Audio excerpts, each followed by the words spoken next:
Good morning or afternoon if you're on the East Coast. My name is Scott Brown. I am president of Sability and a member of the Institute for Human Resources Workforce Management Advisory Board. I'd like to welcome you to this session titled The Future of Workforce Management. You know, I really loved putting this session together. I did take some time to reflect how much easier it was to gather and verify information as opposed to even 3 or 4 years ago. Okay, it's Friday afternoon, at least on the East Coast. Let's kick off our shoes and see where this takes us. Predicting the future. Well, what is the point? In 1968, Stanley Kubrick wrote, in conjunction with Arthur C. Clarke, produced and directed 2001: A Space Odyssey, in which he envisioned a utopian future where we had giant orbiting space stations commonly visited by ordinary citizens. Think back, in 1968, when this movie was written, Apollo 8 had just orbited the moon, and a moon landing was imminent. We had gone from our first flights at Kitty Hawk in 1903 to orbiting the moon in a mere 65 years. Based on that, it was perfectly reasonable, and some might say a no-brainer, to predict the space travel envisioned by the film in another 33 years. As we know, this did not take place. Was the space program a victim of some technological roadblock? Actually, no. The primary cause seems to be that the public lost interest. So at its heart, technology is really not driven by technology, but by social factors. And I think we'll concentrate quite a bit in this presentation on that. Predicting the future is fraught with peril and notoriously inaccurate. So what's the value in trying? Well, by my estimation, those who do not predict the future or attempt to predict the future are doomed to experience it. And perhaps by having discussions such as these, we can identify ways in which we can shape the future. So let me talk about my approach. First, I spent quite a bit of time talking with workforce management vendors and talked to practitioners as well. One thing that I would like to try to do at this point is start a bit of a poll. And bear with me one second. And what I'm asking for is for the workforce management practitioners to take a look and see exactly where you fall in terms of where you are in your workforce management system life cycle. You know, most practitioners, as I talked to them, were focused on really 5 areas: either maintaining their current system, implementing new requirements, upgrading their current system, stabilizing their current system, or replacing their current system. So if you would, just take a second and answer the poll, and while you do that, I'll leave it open for a minute or so. The first thing I'd like to do is thank the vendors who took time out of their busy schedules to meet with us and provide input into this session. On a particularly snowy day in New York City in January, we held a conference call from a hotel room on a rather poor hotel speakerphone. Again, thank you guys for your patience in participating. The participants included most of the Institute for Human Resources Workforce Management Advisory Board software vendors. Much of the ideas and directions for this content came from that call. It was also supplemented by other vendors and practitioners. And again, I wanted to take a second and thank everyone for their participation. And likewise, I'm taking a look at the poll, and it looks like we have a fair percentage of you guys who have responded. I'm going to close the poll and share it.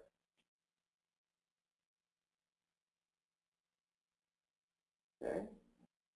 And it looks like around 18% of you are engrossed in maintaining your current workforce management system. 24% are implementing a new workforce management system or new requirements. I apologize, that was implementing new requirements. A whopping 47% are engaged in upgrading your current system, 6% stabilizing, and another 6% replacing your workforce management system. And that does kind of bear out with some of the conversations that I had. So I think I'm going to hide the poll, and feel free to contact me later if you would like to get those results again.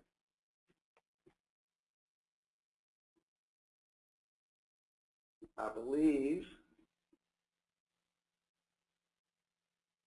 that at this point you should be able to see those on your screen.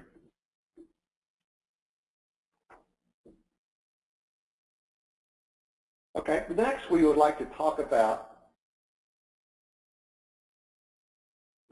adoption of technology. In terms of talking about the future of workforce management, I believe our direction in this presentation is going to be somewhat technologically focused. I'm not sure if you're able to attend Ed Colby's presentation on trends in workforce management, where he took a bit more sociological approach. I believe that one will be available for download, and it goes pretty much hand in hand with what we're presenting here, more from the sociological side. So in terms of technical adoption, typically hardware developments come first. Early adopters require much effort to utilize new hardware. These pioneers are necessary for advancement to the software stage. Software capabilities typically lag hardware development significantly. For example, the first programs were low-level languages where programmers had to instruct the computer on the details of each operation. And that involved very low-level operations where you would actually tell the computer they had to load one memory location into a register, add those two registers, and write it back out to a memory location. This type of programming was extremely tedious.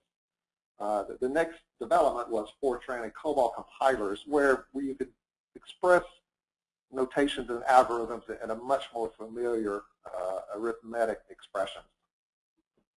We'll relate that to our schedule optimization topic a little later on. Massively parallel computer systems, supercomputers, you might know those as things like craze, are great for this application. The hardware is there, but the coding is an excruciatingly detailed process, much as assembler coding was before COBOL and Fortran compilers arrived on the scene. Sociological acceptance is the last, however, most important stage. This needs to happen before true adoption is possible. Humans are naturally resistant to change. When implementing these systems, it's important to properly prepare the employee population for these changes. Here's a bit of a war story. On one of the first systems I designed and brought live was an insurance claim reconciliation system. Now picture this. It was a virtual sea of clerical resources who had used the system for 15 or more years. The old system was a command-based system, much like those in use in airports today, where cryptic codes were typed in that represented particular transactions. Daily massive tree-killing reports were utilized. Updates were entered as codes and parameters in, like I said, a cryptic notation, which hopefully updated the master file. Any errors would kick out in a batch process at night and have to be dealt with the next day. Essentially, this was a card system, but with a CRT-based access mechanism. Once up to speed, a clerk could enter many transactions very quickly, but training was horrendously long.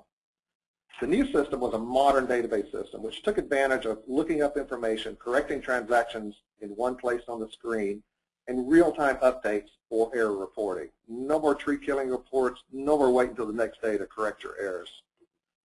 Job security factors and the natural resistance to change created a significant counter-incentive to adopting the system. Many were hoping the system would fail. It was my little mini Y2K. Some were predicting, or perhaps hoping, for a catastrophic failure so they could go back to the systems they dearly loved. Fortunately for us in IT, and probably the company in general, the system was a success. Unable to find legitimate complaints, one user filed a bug report which stated the keys were harder to press on the new system, even though they were using the same equipment. Another example, video phones. In 1972, I saw a demonstration of a Bell Labs video phone at the Space Museum in Huntsville, Alabama. As you know, It's been a long time since 1972, and we still don't really have video phones. The failure to adopt is clearly the result of sociological resistance. So why is this important? Any technology will fail unless humans accept it. Before any change to business processes, the sociological implications need to be carefully examined. I believe this to be the most common explanation for unexplained failure to achieve return on investment. This is where the system goes well, users are trained, no significant functional performance issues are encountered, but there is a lack of ROI capture. If this is your case, look toward user satisfaction. Gather some stats from surveys and see where you stand. Another issue is reversion. Reversion is a common response by non-adopters. The perfect example, have you ever had a boss that had his emails printed out so that he could read them and even perhaps notate with a pen to respond? As a sidebar, astute SaaS workforce management vendors are aware that adoption is more important in the SaaS model. Because of pricing models, non-adoption by clients could possibly result in a loss by vendors. Vendors are moving toward a model where all or part of implementation costs are amortized over a multi-year span. In addition, lower upfront implementation costs mean switching systems cost less for clients. Non-adoption is much more likely to result in clients moving away from particular vendor's products, resulting in an inability for the vendor to recapture necessary implementation costs. Generally, this is good for industry, since both the vendor and client have more closely aligned objectives. Technology adoption life cycle. This is a sociological model developed by Joe Bolin and George Beall and Everett Rogers at Iowa State University. Their original purpose was to track the purchase patterns of hybrid seed corn by farmers. Later, Everett Rogers generalized the use of this in his widely acclaimed book, Diffusion of Innovations, now in its 5th edition, describing how new ideas and technology spread in different cultures. As you can see, this describes a bell curve. The technology adoption life cycle describes the adoption or acceptance of new products or innovations according to the demographic and psychological characteristics of defined adopter groups. The process of adoption over time is typically illustrated as a classic normal distribution or bell curve. The model indicates the first group of people to use a new product are called innovators, which are followed by early adopters. Next come the early and late majority, and the last group to eventually adopt a product are called laggards. The demographic and psychological or psychographic profiles of each adoption group were originally specified by the North Central Rural Society Committee, Subcommittee for the Study of Diffusion of Farm Practices. The report summarized the categories as innovators. Some of the characteristics that they saw in innovators was they had larger farms, were more educated, more prosperous, and more risk-oriented. Early adopters, the next step up the curve, were younger, more educated, and tended to be community leaders. Early majority were more conservative, but open to new ideas, typically active in the community and influenced the neighbors. The late majority, older, less educated, fairly conservative, and less socially active, and laggards were very conservative, had small farms and capitals, oldest, and least educated. And again, this is a great analogy for adoption of technology through companies, and where the farmers are analogous to the companies, and the company culture is really the sociographic patterns that we see here. Somewhat related, in his book, Crossing the Chasm, Jeffrey Moore proposes a variation of the original life cycle. He suggests that for discontinuous or disruptive innovations, there is a gap or chasm between the first two adopter groups, innovators, early adopters, and the early majority. The gist is entrepreneurial technologists must build products that are capable of bridging that gap.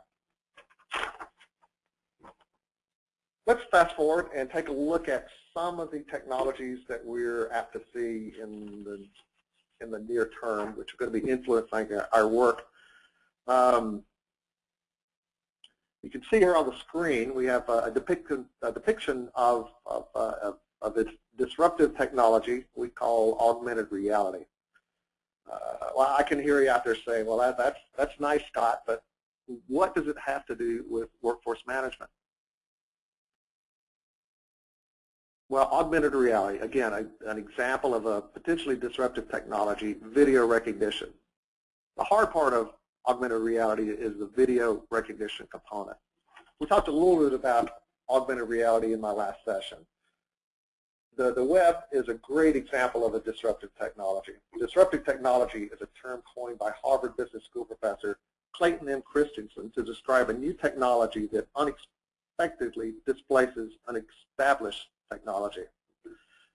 A few recent examples with the products or markets they disrupted. Digital cameras disrupted the film market. LCDs disrupted the CRT market. Client server displaced mainframes. Then the web came along and displaced client server. One of the hallmarks of disruptive technologies is they're almost unstoppable once they gain social acceptance, even within one social group. They can be slowed, as in the case of downloadable music, but rarely halted. Our first topic is suites versus best of breed. So let's take them one by one.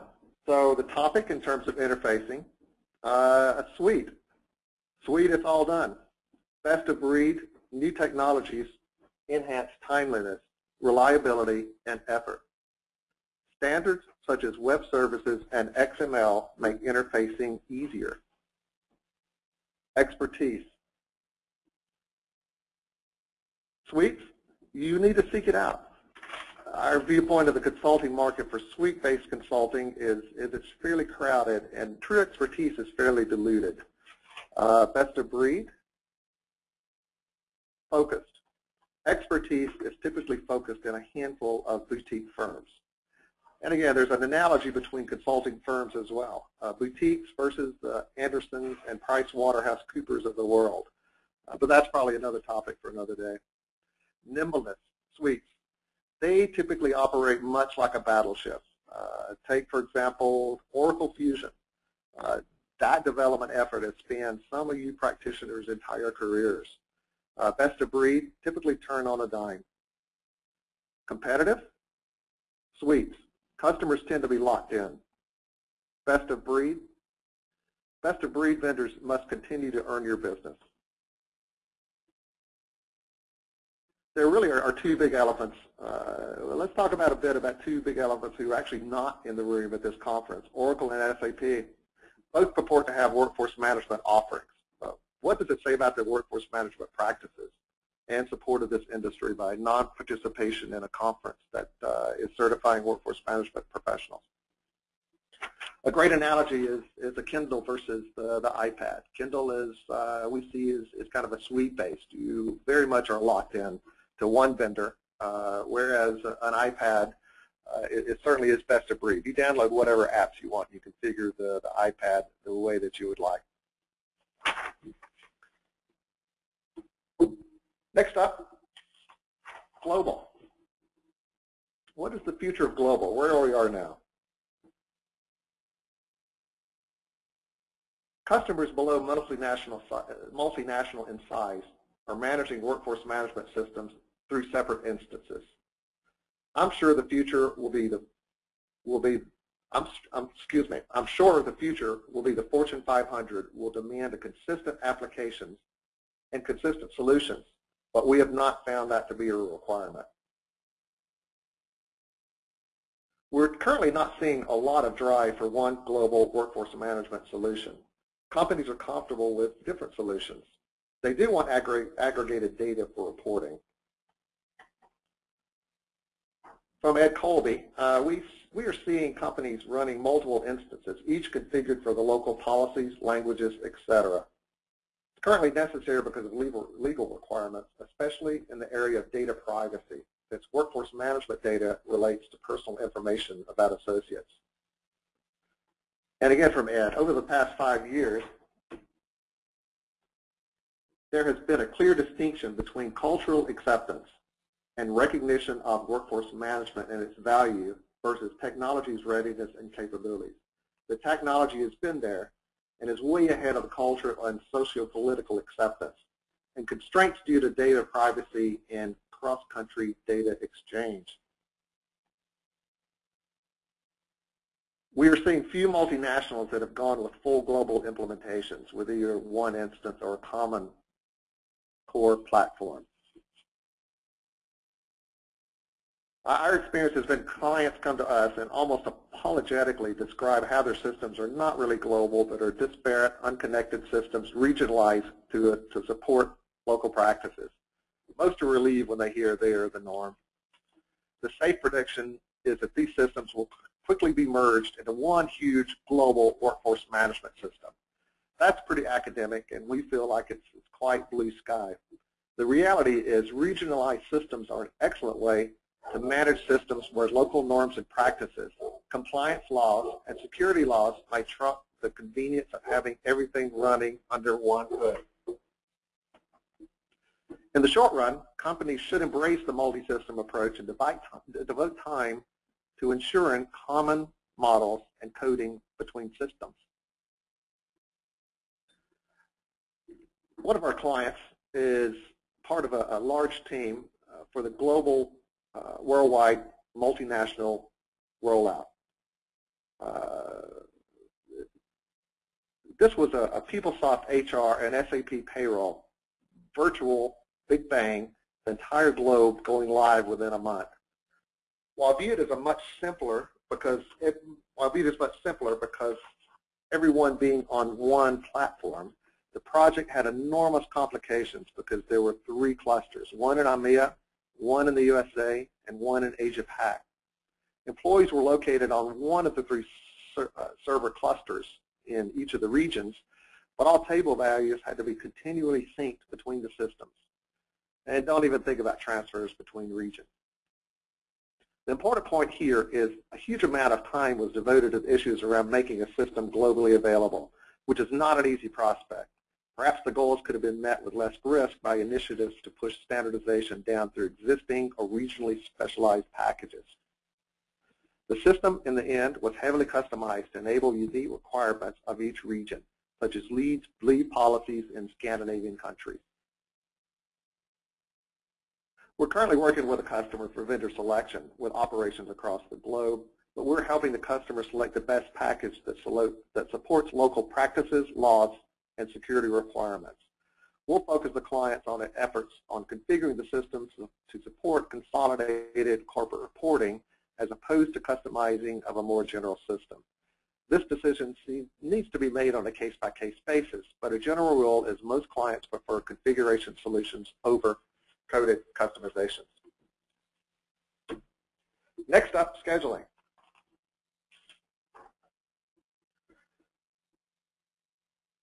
In terms of workforce management, scheduling optimization is a fairly recent development.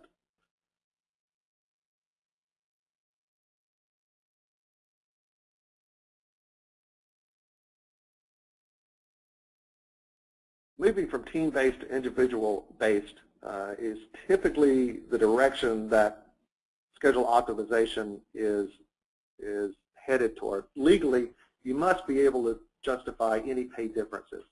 It must be based on individual measures, factors to be defensible.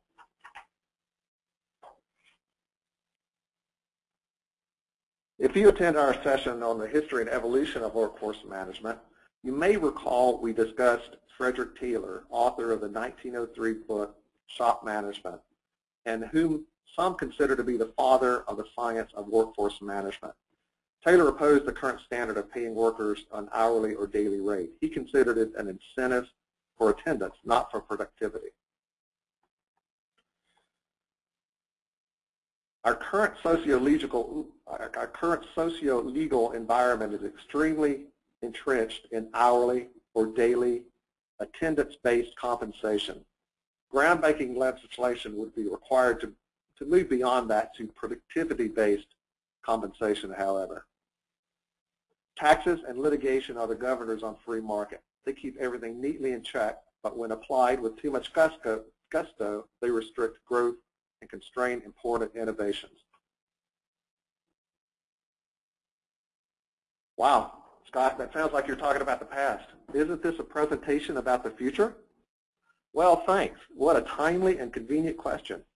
Remember, during the introduction, I stated that those who don't predict the future are doomed to experience it. What I'm really trying to say is we need to be aware of harmful trends and work to help adjust or reshape so that these developments are reversed, mitigated, or nullified. In this particular case, supporting lobbying groups to ease the threat and burden of litigation. Courts are strained to the point that the legal system is delayed in serving those legitimate cases for people who truly need help. And that noise you just heard was me climbing down off my soapbox. Back to the topic at hand. In the meantime, store managers are able to intuitively account for many more factors, resulting in perhaps less optimized schedules in the short run by Tayloristic standards, but a better long-term result. What's the solution? Hybrid system scheduling. Let the optimizer get you 85% of the way there, letting the manager put on the finishing touches. We'll talk a little bit more about scheduling in a couple more slides, but right now I'd like to move on to mobile. The mobile sector is going 8 times faster than traditional PCs did at the same stage in their evolution. Network bandwidth crunch, the market will sort this out. Users do expect the infrastructure to keep up with user experience or user interface demands. Eric Schmidt, Google CEO, summed one trend nicely. Children now have 2 states of existence, asleep or online. Now remember, these are your future workers and possibly your current customers. And actually, since I put this slideshow together, he's now become ex-CEO of Google. Perhaps the most blatantly obvious advice provided today, ensure your workforce management strategy includes mobile integration.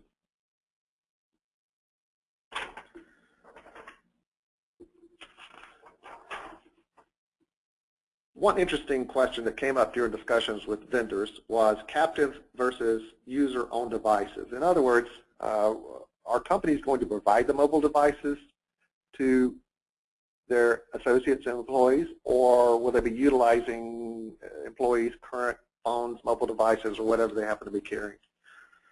According to Adrian Schauer, CEO of Vortex Connect, devices, there's a dichotomy between company-owned versus employees who have personal phones and can be leveraged for productive purposes. Devices determine what kind of technology will be used, such as SMS, also known as text messaging, or mobile web versus BlackBerry. Some of the advantages of captive devices or phones supplied by the employer are they provide ultimate control over the device. No multi-platform deployment is required.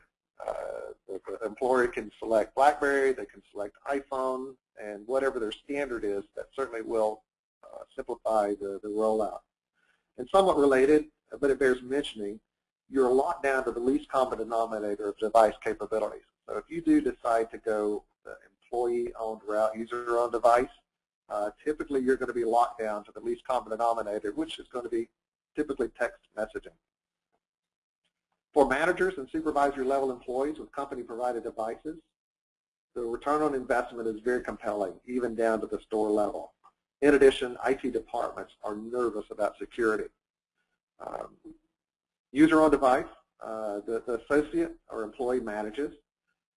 You're going to have to build processes for enrolling the devices and de-enrolling the devices. And there is a certain element of risk where if the device is lost, you typically, with an employee on device, you have no remote wipe capability. So your data is out there basically uncontrolled at that point.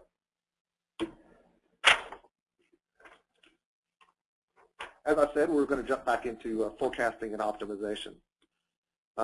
According to the vendor sources and discussions I had with a lot of the vendors, many organizations are really not ready for forecasting optimization. They just don't have the data in the proper format. A year of history is essential. And again, the action item there is if you do contemplate having schedule optimization in your future, you probably should look at saving the data and talking to someone about what format that data needs to be in for eventual implementations. Here's the dilemma. The market is offering great solutions, but what's the impact of the legal, socio-economic environment? According to Ed Colby, over the past 10 years, there is a clear distinction between cultural acceptance and recognition of workforce management and its value versus technology's readiness and capabilities. The technology has been there, and it's typically way ahead of the cultural acceptance.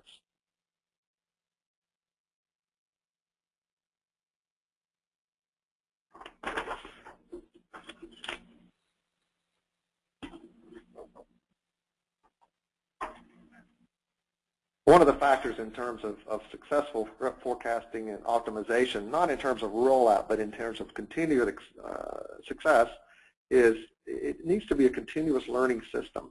Optimizations need to be attended to, reviewed, and adjusted over time. These factors that go into your schedule optimization do change. This is a fairly young discipline, and we still feel like there's a lot of ROI on the table, still to be exploited. Scheduling optimization is unique among workforce management disciplines in that they are non-trivial calculations. While some may argue that calculating shift rates, overtime, FLSA overtime are complex calculations, they typically are just addition, subtraction, multiplication, and division, something computers do with one hand tied behind their back. Scheduling optimization computations, however, are complex and iterative. By their nature, they are more suited to parallel operations, the dominion of supercomputers. As it turns out, those same graphic cards that let you play Duke Nukem in ultra-realistic 3D make great building blocks for supercomputers. As a matter of fact, the Defense Department's fastest supercomputer, the Condor Cluster, is built from a little over 1,700 PlayStation 3s. At a total cost of about $2 million, the cluster costs about 5% of the equivalent supercomputers built from scratch. It also consumes just 10% of the power. These mass-produced graphic cards and game consoles, originally designed for gaming, have made an entirely new class of computers available, the personal supercomputer. For about $10,000, you can have a computer roughly equivalent to the fastest supercomputer on the planet in 1998. In their current state, because of limited computational resources, computer scheduling optimization algorithms are very basic. They look at just a very, very limited number of factors. As we've discussed before, hardware precedes software. So it's a fairly safe assumption that these machines will soon move out of the scientific community and into the corporate sector. And we're seeing a little bit of movement in terms of stock predictions in financial systems on Wall Street. They seem to be stepping out and using these previously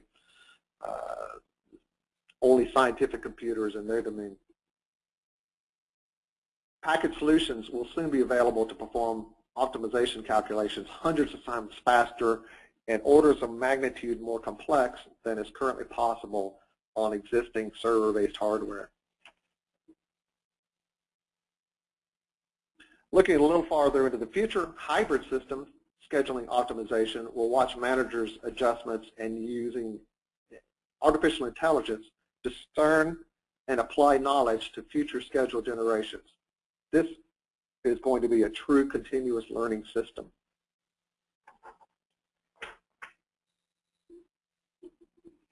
So, business intelligence. Well, I contend business intelligence is still a bit of a misnomer.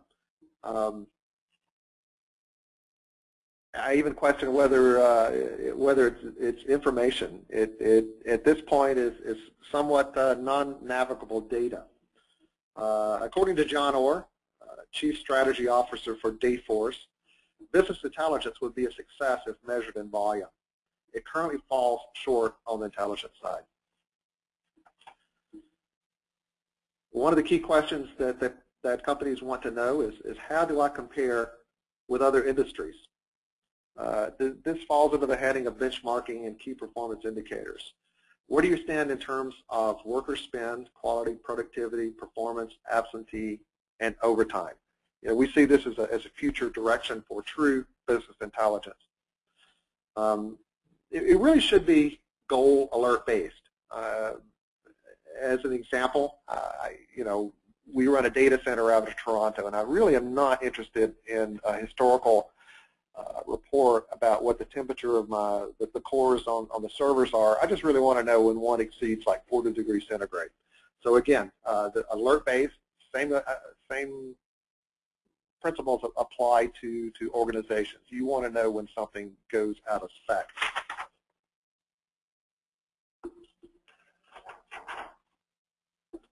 Social media. Right now, social media is centered around the big three: Facebook, LinkedIn, and Twitter. Facebook and LinkedIn are really not that much different. The primary reason for existence of both, in my mind, seems to be that LinkedIn is for professional life, and Facebook tends to be for social or private life. Again, not a huge revelation there, but I think the implications are interesting in that that it really is an attribute of the security model. If you had one system, and again, I don't see Facebook and LinkedIn as that much different. If you had a good security model, one, I could see those merging, or one actually taking over the other.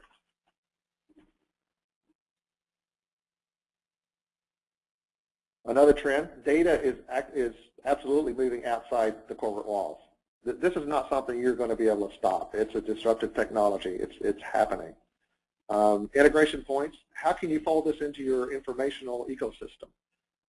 I think probably some of the initial forays into this are happening in talent management, where they're linking social media into the applicant process.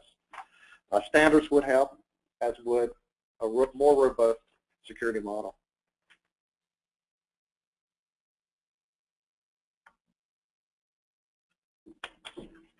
Well, the future is not all blue sky. I think we'd be reticent if we didn't cover some of the threats that we see coming up. Cybercrime. 5 years ago, there were like 92,000 strains of malware cataloged throughout the company's 15-year history. The figure rose to 14 million by 2008 and 60 million by 2010, which gives a good indication of the rate of growth. Kits available can be configured into new malware strains in a few minutes. And again, I'm speaking of statistics gathered from Norton.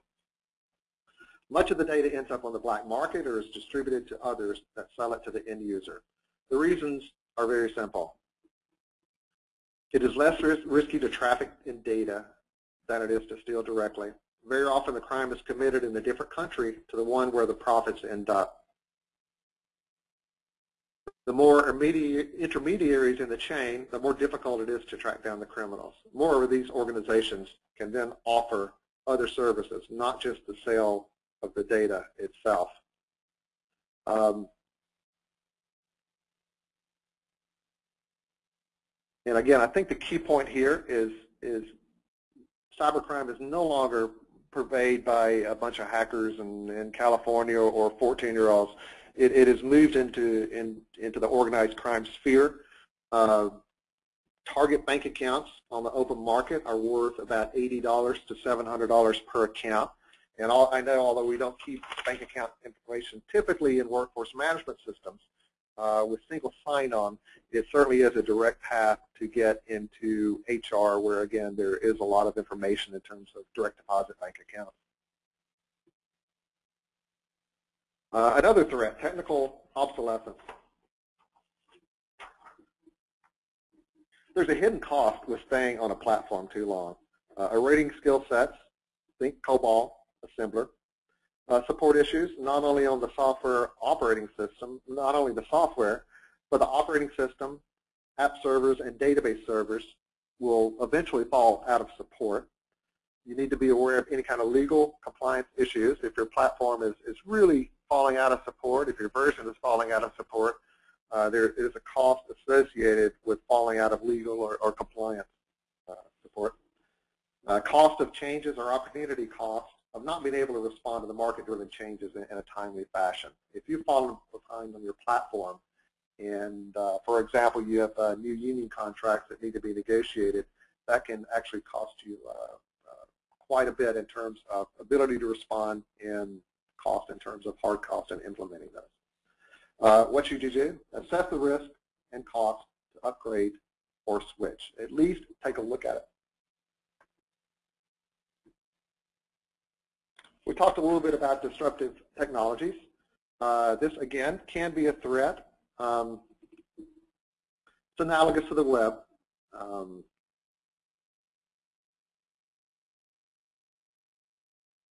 Probably one of the most significant disruptive technologies we seem to be experiencing at the moment is social media. Social interactions, because of this, are becoming much more efficient. This year, I think I've doubled the number of friends. It is quite interesting in terms of getting in touch with older friends. But I think the bottom line is, as a society, we're becoming much more connected. Employees are ever more comfortable with social software. They will be using it. They clearly want it, judging by the adoption rate, and will glom onto the first platform which satisfies their desire to link together. Building the Great Wall of data to block any activity is really not a good long-term solution. It didn't work for China, and it probably won't work for you. Workforce management is unique in that it's the primary corporate system with regular interaction with employees. Fostering social media-based communications with and between employees is a tremendous opportunity for our discipline. The largest current impact, we're seeing a lot of activity in recruiting and talent management. The largest threat is privacy. We're still working through the issues, again, under the heading of a disruptive technology. Typically, there's a few eggs that get broken. You need to be thinking this also, continually scanning what's ahead that could disrupt your infrastructure.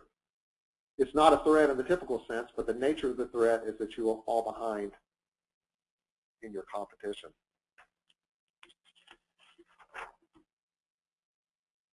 Another current threat, and again, I don't want to construct a Y2K scenario, but I think one of the most notable things that's happened is, went almost unnoticed, is the world's internet industry was put on a clock last week as the peak internet address register, the IANA, on February 3rd handed regional registrars the last of the 4 billion unique internet addresses that were expected to serve the global network when it began operating in the early 1990s. The successor is IP version 6. And no, I don't know what happened to IP version 5. Actually, it was devoted to an experimental protocol devoted to audio and video streaming, and has since evolved into QoS quality of service used extensively for voice over IP. Whereas IP version 4 ran out of air at a little more than 4 billion addresses, you can look and see on the screen exactly how many IP version 5's addresses are available. Just to put it in context, the Earth's surface is about 510 trillion square meters. If a typical computer had a footprint of about a tenth of a square meter, we could assign 100 billion trillion addresses to each meter, and that includes the ocean. I don't think we'll be running out very soon, but that's probably what they said in the 1990s. This exhaustion has been anticipated and planned for, but be aware. The worldwide internet industry will get its first glimpse of the technical challenges that lie ahead on June 8th, which has been named World IP version 6 Day. It's a Wednesday, not sure why. The good thing is it's not a typical payroll day, so that works for us. Our only concern is if your business processes depend on one of these services conducting a test, which right now is kind of the Googles of the world. AOL. If your organization uses, for instance, Google Docs for any business processes, it would be a good idea to have an updated local copy.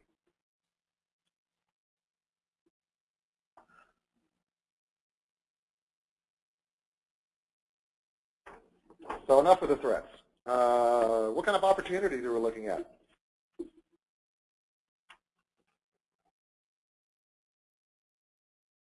I may refer you to this URL, but there is a group out there called the Internet Society. It's a nonprofit organization founded in 1992 to provide leadership in Internet-related standards, education, and policy. They're dedicated to ensuring the open development, evolution, and use of the Internet for the benefit of the people throughout the world. What they've done is they've taken several likely scenarios and kind of run the scenarios to find out exactly what the impacts would be on commerce, on the world, on individuals. And again, with an eye toward shaping the future, this is an excellent area to get involved in if you have any interest in shaping the future of the Internet. Let's look at some of the long term. This picture is a scene from Brazil, a 1985 futuristic satire by Terry Gilliam of Monty Python fame. It's a commentary on other things, business and bureaucracy. Here we have a scene where a protagonist has started a new job in information retrieval and is dismayed to find out that he is sharing a desk through a cutout in the wall. Unfortunately, his fellow employee in the adjacent office has decided he needs a little more desk space. We see our protagonist pulling on the desk in a futile attempt to preserve his share of the desk. It's a very funny scene, very funny movie, interesting commentary on business. But what struck me is this is a perfect illustration of great on-paper cost-cutting that in practice undermines another element of an organization. I could just envision somebody calculating the ROI if they decided out of the 18,000 employees, they only needed 9,000 desks.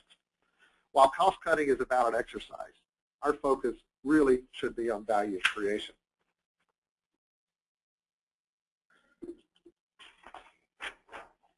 Again, moving forward and looking kind of on the long term, current coding is evolving from coding to configuration. Basically, instead of writing code, most of the systems today are pushing the envelope such that your system can be configured, customized, whatever word you want to use, without delving into code. And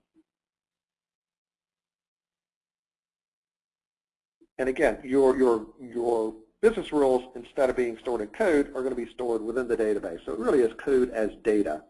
One of the things we like to see is what we call a code backdoor, whereby the configurations can be extracted as text and managed as text, which allows versioning, backups, configuration migration, and also it's a great mechanism for repetitive configuration steps.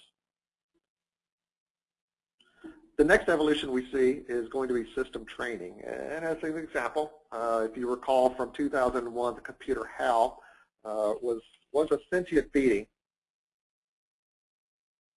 by some definitions. And in the far-flung future, we do see abilities such as being able to instruct HAL to please read this collective bargaining contract and tell me if you have any questions. Here's the archived time and attendance transactions for the past decade. Please examine them and learn how to compute pay. Oh, and make sure you take into account labor agreements and statutes and when they were signed. If you have any questions, just ask the Department of Labor Mind. If you have any errors, let us know. It's a little blue sky. It sounds a little simple, but we feel like we're going to get there. Another area is automation of data gathering. It's not just for employees anymore. Retailers were the first to figure this out. These systems are technically ready and economically justifiable. Once again, the primary barrier to adoption is sociological. Commercialization of movement tracking systems, perhaps more commonly expressed in products such as Wii Fit and EA Sports Active 2, proves inexpensive technology exists for more sophisticated data collection methods than the current system of walking over to a clock and punching in an obscure code. These fitness systems are able to track the body movements using wireless armbands or a big red wand held by participants in order to coach proper movement, tally statistics on reps and exercise frequency, provide real-time, accurate calorie burn counts.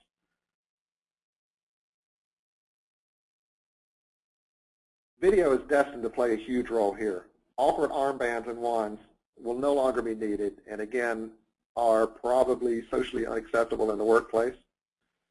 Take, for example, a manufacturing shop.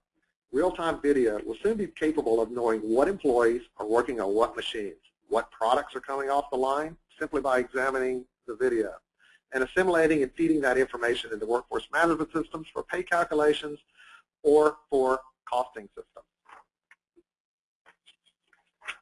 Think of this. By FLSA standards, workers are required to be paid for the duration of time between when they commence their primary activity and when they cease that activity.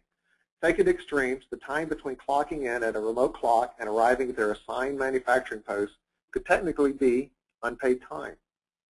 A quick calculation of the return on investment for even a modest manufacturing facility is indeed staggering. I'm running very short on time here. I think I've talked a little bit much, so with your permission, I think I will skip a couple of slides. Let's go quickly to user interfaces. One of the hallmarks is they're best enjoyed when they're not seen, when you're not conscious of them. Again, I have the depiction of an iPhone here, and the tweezer method of expanding photographs sure does work better than a little slider or anything else. When these user interface mechanisms are whisked away or they become so transparent, they require no training. Learning UIs, they must be ultra transparent.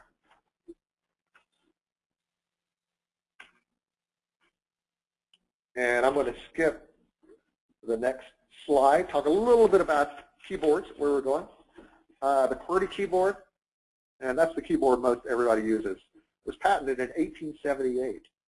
The layout design, as you probably know, was designed to slow typists down so that the typewriter, the mechanical device, would not jam. Seriously, there's nothing older that you're dealing with. Even the chair you sit in your office likely bears little resemblance to a chair of 1878.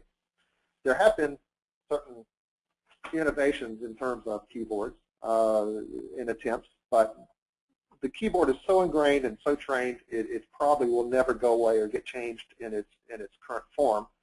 So what's going to replace it? Voice recognition is a possibility.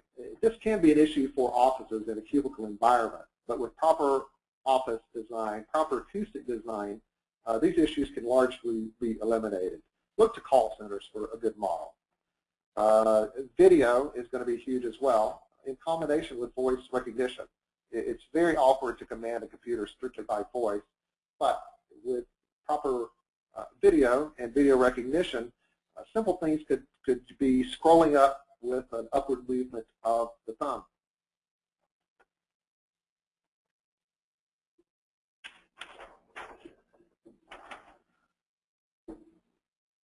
And we are drawing close to, but I wanted to get a couple more slides in. In terms of video, video metrics. We're coining a term here that applies to workforce management systems. There really is no need to send the full video. Parameters or perhaps vectors are really the only video that really needs to be sent or processed. They're the essential elements. This is analogous to what gets sent by biometric clocks. The biometric clock, once you say, for example, for the fingerprint example, the biometric clock will actually calculate a vector or a number based on your fingerprint, and that's what gets sent and validated. Your entire fingerprint is not captured and stored in the system. At no point, once that number is calculated and stored, is your fingerprint visible in the system. We feel like there's an analogy here with video. There is no reason to store the full video. There are probably liability issues, and people just get a creepy feeling if they think you've got video stored of them anywhere. What really is important is some vectors about what's moving, how it's moving, recognition of what the person is, who the person is, products, things like this. This should go a long way toward addressing any privacy or liability issues. Just real quickly, non-human workers. Not really robots in the traditional sense. If you want to get a flavor for this and where we are today, it really is very early. but www.chatbots.org, there's a number of chatbots you can interact with. But according to Gartner, by 2015, excuse me, 10% of your online friends will be automated. Enterprises are not going to be able to keep up with the social gap. There's going to be a tremendous influx of interactions with companies and employees over social media, and there has to be staff there to be there to ready to answer those inquiries. Chatbots really are the only answer. Teleclerks will be replaced by chatbots, which are managed or monitored by humans. Slowly, the entire line function will be replaced. And again, there's a concept of a Turing test pioneered by one of the early academics in computer science, Alan Turing, which basically states as a very simple concept. The Turing test is a test in which a human sits in front of a screen and interacts with a black box with responses. The human has to judge whether that system is what he's interacting with is a system or a person. If a computer passes the Turing test, that indicates that the human was not able to discern whether it was a computer or another person. So in effect, the system is functioning as an intelligent being as far as the human is concerned. I've got a slide about Gartner top technology predictions. A little information about workforce management in terms of where we are today, or what we see in the future, using a Wired magazine's taxonomy of tired or wired. And just moving on to the conclusion, video is really the killer app. That's what's going to drive, replace user interfaces, keyboards, an excellent way for computers to scan the environment and get the information they need, as opposed to humans directing that and putting that in. Sociological acceptance is typically the primary factor in delaying the rollout of new technologies. I think we've covered that very well. One thing we didn't cover much is we really need to move from systems that track to systems that predict. At that point, you're going to be providing great value to your organizations instead of the great analogy is driving while looking in your rearview mirror. That's kind of what we're doing when we're managing by tracking. But again, if we get that predictive model in place, you're going to be much better at providing information to your organization and being a valuable asset to the organization. And technology is not a conclusion itself, but an enabler of solutions. So with that, I think we can wrap up. I think I may have run out of time for questions. But again, I will be in the Sability booth in the exhibition hall. So please feel free to stop by. And thank you for attending.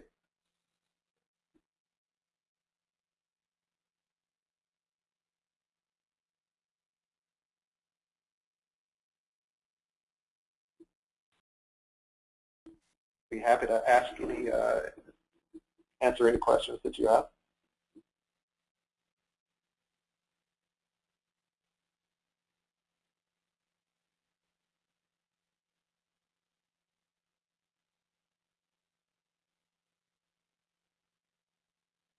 Okay, well, thank you guys for attending. I hope you enjoyed it.